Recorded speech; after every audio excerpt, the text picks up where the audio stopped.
Hello everyone, welcome to my channel sixth attempt. आज हम बात करेंगे साइंस की। अगर आप किसी भी कॉम्पिटिटिव एग्जामिनेशन की तैयारी कर रहे हैं तो उसके लिए आपको जनरल साइंस की प्रिपरेशन के लिए कौन कौन सी बुक इस्तेमाल करनी है। चलिए आगे देखते हैं। आप कभी भी जनरल साइंस की तैयारी करेंगे तो मैं आपको रेफर करूंगा एनसीईआरटी। और जनरल साइंस के लिए एनसीईआरटी सफिशिएंट है, आपको इसके ऊपर जाना नहीं है। एनसीईआरटी देखिए हमारे पास क्या है। हमारी साइंस शुरू होती है सिक्स क्लास से। सिक्स क्लास की एनसीईआरटी के बाद हमारे पास आती है सेवन्थ क्लास की एनसीईआरटी। और उसके बाद हमारे पास है एट्थ क्लास की एनसीईआरटी। अब देखिए ये सीक्वेंस क्या है। जो आप सिक्स क्लास की एनसीईआरटी में पढ़ेंगे वही कंटिन्यू हो जाएगा सेवन्थ क्लास की एनसीईआरटी में। और फिर वही कंटिन्यू हो जाएगा आपका एट्थ क्लास की एनसीईआरटी में। एट्थ क्लास की एनसीईआरटी आपका एक तरीके से कॉम्पाइलेशन है सिक्स क्लास की एनसीईआरटी का और सेवन्थ क्लास की एनसीईआरटी का। मतलब क्या है कि आप सिक्स और सेवन्थ पढ़ने के बाद अगर एट्थ पे आएंगे तो आपकी अंडरस्टैंडिंग थोड़ी ज़्यादा हो जाएगी। ठीक है। और अब क्या है कि और अगर आप सिक्स और सेवन्थ की एनसीईआरटी नहीं पढ़ना चाहते क्योंकि ये एनसीईआरटी मेरे बच्चों की तरह लगती है। वैसे तो ये एनसीईआरटी आपकी एक या दो दिन में खत्म हो जाएंगे, बट ये है कि आपको बहुत ही लगेगा कि आप बहुत ही बच्चों के लेवल की चीज़ें पढ़ रहे हैं। बट मैं यही कहूँगा कि आप एक बार जरूर पढ़िए क्योंकि इसके अंदर जो एग्जाम्पल्स हैं वो इंपॉर्टेंट होते हैं। तो इनकेस अगर आपको ये नहीं पढ़नी है तो आप स्टार्टिंग करना चाहते हैं तो मतलब ये है कि आपको एट्थ क्लास की एनसीईआरटी तो पढ़नी ही चाहिए क्योंकि एट्थ क्लास की एनसीईआरटी इंपॉर्टेंट है और इसमें से डायरेक्ट क्वेश्चन पूछे जाते हैं। तो एज अ बिगनर मैं आपको ये कहूँगा कि आप एट्थ क्लास की एनसीईआरटी शुरू कीजिए, उसके बाद नाइन्थ क्लास की एनसीईआरटी और उसके बाद टेंथ क्लास की एनसीईआरटी। नाइन्थ और टेंथ की एनसीईआरटी आपको पढ़नी ही है, चाहे आप किसी भी एग्जामिनेशन की तैयारी कीजिए।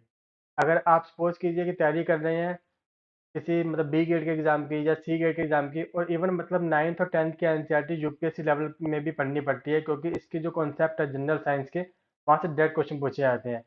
तो आप एट्थ नाइन्थ और टेंथ की एनसीईआरटी शुरुआत कर सकते हैं। ये आपको पढ़नी है और ये आपको बार बार पढ़नी है। इससे ही आपके जनरल साइंस के जो क्वेश्चन है वो क्लियर हो जाएंगे। उसके बाद देखिए क्या करना है आपको। Lucent GK.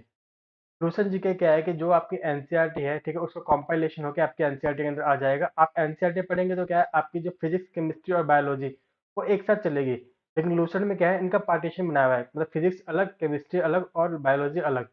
तो एक बार जब आप ये एनसीईआरटी पढ़ लेंगे उसके बाद आप उसको सेपरेट सेपरेट पढ़ना शुरू करेंगे लूसेंट जीके से, तो आपकी क्लैरिटी और ज़्यादा बढ़ जाएगी। बट आप साइंस के अंदर डायरेक्ट लूसेंट जीके नहीं पढ़ सकते। अगर आपने डायरेक्ट लूसेंट जीके पढ़ने की कोशिश करी तो आपको समझ नहीं आएगा कि हो क्या रहा है उसके अंदर। तो बेहतर यह है कि आप एनसीईआरटी शुरू कीजिए अपनी एट्थ नाइन्थ और टेंथ और फिर लूसेंट जीके पर जाइए।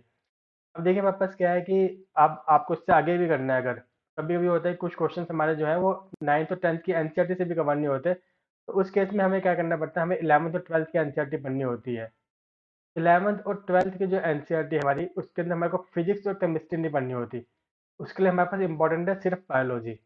इलेवंथ की एनसीईआरटी के अंदर बायोलॉजी और फिर ट्वेल्थ की एनसीईआरटी के अंदर बायोलॉजी। देखिए इलेवंथ की जो आपकी एनसीईआरटी है ये जनरली डील करती है प्लांट किंगडम से। ठीक है, आपका प्लांट किंगडम क्या है, आपका एनिमल किंगडम क्या है, और किंगडम में से डायरेक्ट क्वेश्चन पूछे जाते हैं। ठीक है, और उसके बाद आपकी आती है ट्वेल्थ की एनसीईआरटी। ट्वेल्थ की एनसीईआरटी का एडवांस लेवल है। ट्वेल्थ की एनसीईआरटी में आपके पास क्या है कि आपको जेनेटिक्स है वो आता है। ठीक है, और ट्वेल्थ की एनसीईआरटी कुछ चैप्टर आपके इन्वायरमेंट से डील करते हैं और इन्वायरमेंट से अब क्वेश्चन आने लग गए हैं। तो इसलिए है कि आपको नाइन्थ टेंथ की एनसीईआरटी पढ़ने के बाद इलेवंथ ट्वेल्थ की एनसीईआरटी में कम से कम एक बार बायोलॉजी को जरूर पढ़ लेना चाहिए। आप भले ही फिजिक्स और केमिस्ट्री को ना पढ़ें। और उसके बाद Lucent GK. Lucent GK as usual compilation है। आप इलेवंथ की एनसीईआरटी पढ़ने पर लूसेंट जीके को पढ़ेंगे तो आपको बायोलॉजी के कॉन्सेप्ट और ज़्यादा क्लियर हो जाएंगे। ये तो ये चीज़ हमें जरूर करनी है। और लूसेंट जीके पढ़ने के बाद आपको लूसेंट ऑब्जेक्टिव जीके में से क्वेश्चन भी करने हैं जनरल साइंस के। देखिए जनरल साइंस की बात कर रहे हैं हम, साइंस एंड टेक्नोलॉजी की बात नहीं कर रहे। साइंस एंड टेक्नोलॉजी एक अलग फील्ड है। ठीक है, जैसे आपका बायोटेक्नोलॉजी हो गया, ठीक है, आपका डिफेंस के अंदर आ जाती है चीज़ें। तो ये सब चीज़ें आपकी अलग हैं। तो ये आपका टेक्नोलॉजी का पार्ट आ जाता है। तो हमें क्या करना है, हमें यहाँ पे हमारा जो काम है वो है सिर्फ जनरल साइंस रिलेटेड। या आपको विटामिन का कोई क्वेश्चन आ जाता है तो आपको पता होना चाहिए। एनिमल किंगडम का कोई क्वेश्चन आता है वो आपको पता होना चाहिए। और उसके बाद सपोज कीजिए कि आपके मतलब हमारा जो बॉडी के पार्ट है, हमारा रेस्पिरेटरी सिस्टम, ठीक है, हमारा सर्कुलेटरी सिस्टम, हमारा नर्वस सिस्टम, ये सब की सब चीज़ें आपकी क्या है कि बायोलॉजी में कवर हो जाती हैं।